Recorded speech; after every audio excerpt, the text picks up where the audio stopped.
De corazón por Pinchote, mi vida vuelve a cantar al ver tan bellos paisajes llenos de luz y gran paz. Es que mi tierra es hermosa como... La violencia en la familia no es igual a la que se presenta en la calle, en el trabajo o en la escuela. Desafortunadamente, la violencia familiar ocurre donde deberíamos estar más seguros, nuestro propio hogar. La violencia familiar ocurre cuando uno de los integrantes de la familia abusa de su autoridad, su fuerza o su poder para someter a sus miembros. El maltrato como una forma de violencia en cualquiera de sus formas es un acto de cobardía y en ningún caso se justifica. La violencia se puede manifestar en diferentes grados, mediante conductas agresivas que van desde gritos, insultos, burlas, ofensas, silencio, indiferencia, castigos, golpes, hasta casos de violencia sexual, privación de la libertad o lesiones que pudieran desencadenar un homicidio. Muchos son los factores que facilitan que el agresor ejerza violencia contra los miembros de su familia, teniendo como base la subordinación económica, moral y emocional de las víctimas con el agresor. Igual si el agresor tiene alguna adicción, problemas psicológicos o incluso enfrenta problemas laborales, entre otros.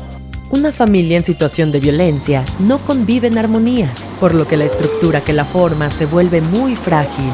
Y así, no se disfrutan los grandes momentos que la forman, como el crecimiento de los hijos. No hay solidaridad en las etapas económicas difíciles. No se disfrutan los eventos naturales de una familia, como nacimientos, graduaciones, bodas o vacaciones, por ejemplo.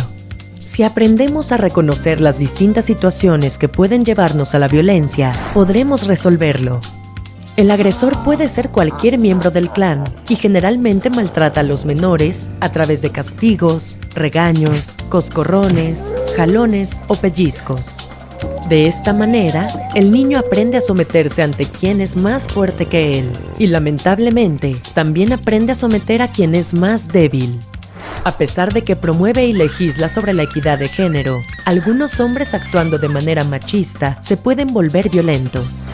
Si provienen de hogares en los que hubo padres golpeadores, a veces imitan ese modelo de familia y pueden repetir el abuso.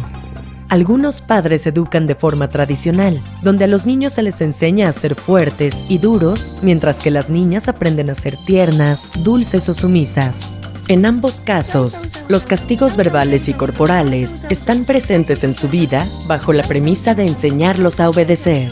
Los agresores tienden a justificar el maltrato como resultado de la provocación o la desobediencia, sin comprender que solo logran crear resentimiento en ellos, afectar su autoestima y hacer que sean incapaces de amar, repitiendo el ciclo de la violencia. Para reconocernos en la violencia, las personas debemos revisar si las formas que vemos como normales son o no violentas. Por ejemplo, para corregir a nuestros hijos, debemos identificar cómo actuamos con ellos. Les gritamos, los golpeamos, nos burlamos o cómo actuamos cuando nos enojamos. Les dejamos de hablar, los ofendemos, los insultamos. ¿Cómo son nuestras actitudes hacia otros? Para saber cómo actuamos ante las diversas situaciones, es fundamental conocer nuestra personalidad, es decir, todas las características, actitudes y rasgos relativamente estables de una persona que son responsables de su comportamiento en diversas situaciones. El ser humano necesita aprender a desarrollar una forma sólida de vida que le permita hacer frente a cualquier situación. Nuestras leyes nos protegen con derechos y oportunidades para desarrollarnos y convivir en una ciudad en armonía y paz. Para que esto sea realidad, debemos evitar la violencia en cualquiera de sus formas, reconociendo los hechos sin paralizarnos ni avergonzarnos, jamás callando.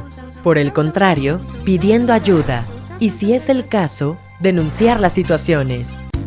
De corazón